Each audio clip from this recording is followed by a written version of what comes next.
War Room Sports is brought to you by Audible.com. Download a free audiobook of your choice by going to audibletrial.com/War Room Sports. Jarrett Stephens, you guys might know him from Penn State University. He played there from 96 to 2000. In his senior year, which was his best year at Penn State, he averaged 18.8 points a game on 56.6% shooting and 10.5 rebounds to go with it. He's been a few places around the globe, but we'll ask him ourselves. So, Jarrett, you are in the war room. How you doing, brother? This is Devin. You there, Jarrett? You think you got him on mute. I think I might have muted him by mistake. Yeah. Yeah, we got him. He's on now. Jarrett, can you hear me? Yeah, I can hear you. Oh, okay. All right. How you doing, man? Thanks for coming. Thanks for being a part of the show tonight, man. We really appreciate it, especially on short notice. Oh, that's no problem. Thanks for having me. All right, no doubt. So we'll get right into it because, I kind of gave the people a little intro of your years at Penn State. And all five of us here in the show, we're all from Philly. So, even though Penn State is not that close to Philly, it's kind of like a school where a lot of people from Philadelphia attend. So I'm pretty sure you got a lot of fans in Philadelphia. So we'll start you off like we did everybody else, basically. Give a rundown to our fans of what countries you've played in your career. When I first came out, I went to Italy for a year, and then toward the beginning of the year, I got hurt. But then I ended up going back. I was done for that whole season. I ended up going back the next season to play in Italy again, and from Italy I was in Germany for a year, and I actually played against Mike Jordan while I was in Germany in the first league, and after Germany I ended up going to Portugal for a couple of years, and then after Portugal I went to Spain and I played in Spain. I played a brief stint in France, and then I sort of rounded my career down in South America and Uruguay and Chile. So, and a little bit in Mexico too. So. Wow, that's a whole lot of different countries playing ball. Jared, this is Paul, man. Thanks for coming on the show again. What would you say in all the countries that you've played in, when you compare those to the United States, what would you say are the main differences between the style of play over in those countries versus here in the United States? Well, the style of play it really depends on your team and the country that you play in and how your coach likes to play, and it's a lot of different factors that go into it. But when they talk about it on TV here, as far as the players being more fundamentally sound, it's sort of true. These kids that they grow up in the same basketball system, for since they're 10 years old. So they can. It's like playing for your high school team all the way through your whole career. Right. So you'll grow up with the same players. You'll grow up with the same coaches, and at the same time you're right at home. It's not like an American player. He plays for his high school. Then he has to go to a college away from home. Then he has to go to a professional team. It's a little bit different when you play in the same area system. for the whole time in the same system. But it's I would say that the play is say like in Germany it's more physical. It's real physical, a lot of fouling, but it's not like the fouls are going to get called all the time. But in a country like Italy and Spain, those are going to be the sort of upper echelon type teams in Europe. especially if you're playing in A1 Italy or the ACB or even A2 Italy or in the LAB. These countries they're right under the NBA, and it's professional basketball is it's a lot different from college.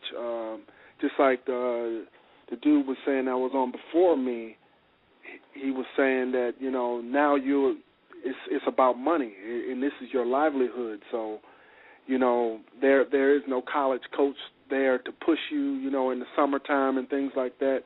You have to be, accountable for yourself. So you have to get yourself to go work out. You have to, keep your weight down, and so these are different things that you go through when you get on that professional level. Okay, Jarrett, this is Jimmy. I have a question for you. It's along the lines of what you were saying. What is it like moving from place to place, trying to adjust to all the language barriers and cultural differences? Because you played in a lot of different places.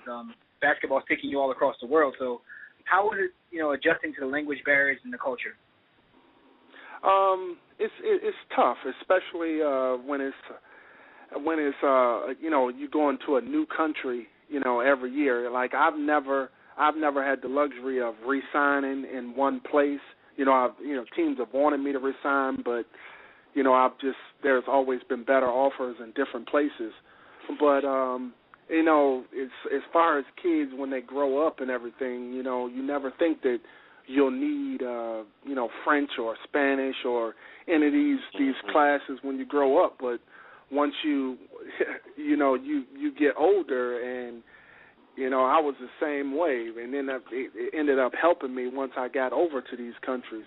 But the language, it could be a barrier if you let it. My first year coming out, I was in Italy, and a lot of my teammates, pretty much, your coach and your teammates, they speak English, but at the same time, they would help me a whole lot. When I was in practice, I would pick up different things, just different little words, day by day. And then, I always give the story of my wife. I tried to, with the calling cards, calling home every day, I would always try to figure out, what they were saying on these, Italian calling cards. And, but seriously, that's how I learned with the numbers. That's how I learned with my numbers and everything. And then, a lot of people, they when you talk, just like we talk, they speak with their hands.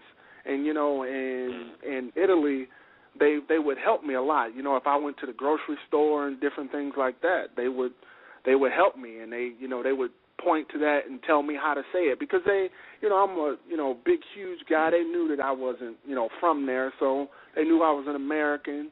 So they would help me. They would help me with different words, and I just continued it, and I started to learn different things. But then once you go on and you start playing in different places, you pick up a little bit of Spanish here, Italian here, but then mostly just the overseas thing now is everybody has to speak English. That's the international language, and it's a lot easier probably than it was 15, 20 years ago. Yeah. All right, hey, B. Austin, you want to ask him the joint that I was going to ask him? Okay. Yo. All right. Well, this is Dev again. Jarrett. We see that you've won championships, MVPs, 3-point contests, etc. But we want to know, like, where did you experience your highest level of success? Like, what country were you in, and were you satisfied with your overall career? Because you played 10 years, right? Yeah. Well, I played in the Spanish league, and I felt like that was probably the peak of my career, even though I won a championship in Portugal. But I just feel like when you played in Spain, just the level and the professionalism was just there, and I felt like I was like right on the verge of the NBA. It's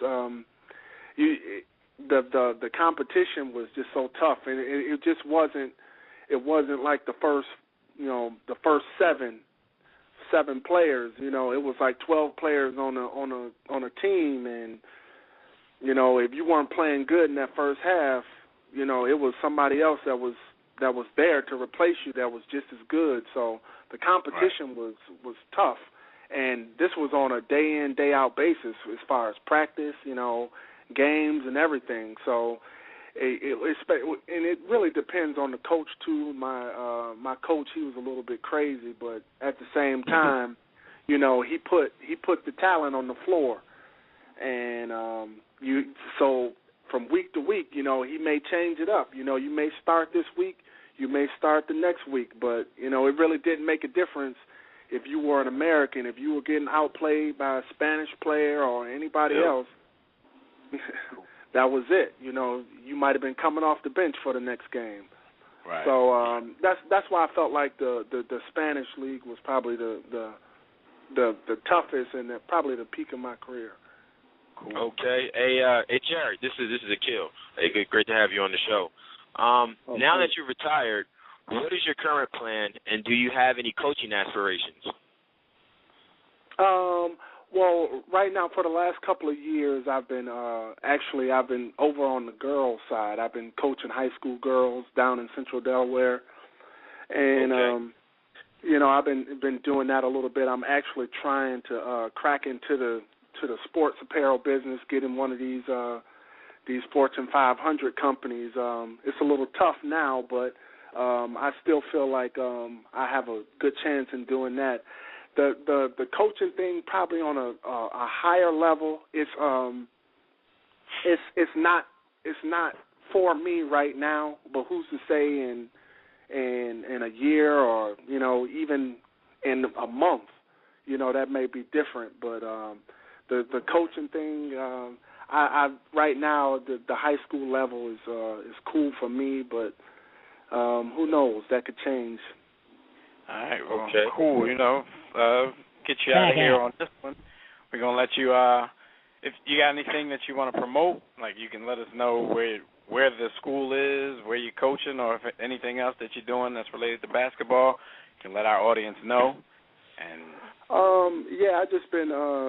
I'm down in Middletown, Delaware, and I actually did run some camps and some individual work and the website, hoop skills, and we just tried to do a camp and some things to try to help kids out as much as possible as far as workouts and different things like that. Just trying to give back to the community as much as possible. So, but other than that, I'm just trying to crack into one of these big time companies. So, but I feel it's coming. Since we're all from Philly, we got a big following in Philly and that area, Delaware, Jersey. So if there is anything that you're ever doing, camps, coaching, or anything like that, just let me know, and we'll put it out there on our website, our Facebook page, our Twitter page, and we'll shout it out on the show for you. But we'd like to thank you again. Like I said, it was really short notice that we got you on, and we really appreciate that. So we definitely got to do this again. So thanks for joining us tonight, Jarrett. All right, thanks for having me. All right, no doubt. All right, man. Thank you. All right. Yep. Take it easy. Kuwait is the war room with 5 nights at the round table, 5 Philly guys diversified and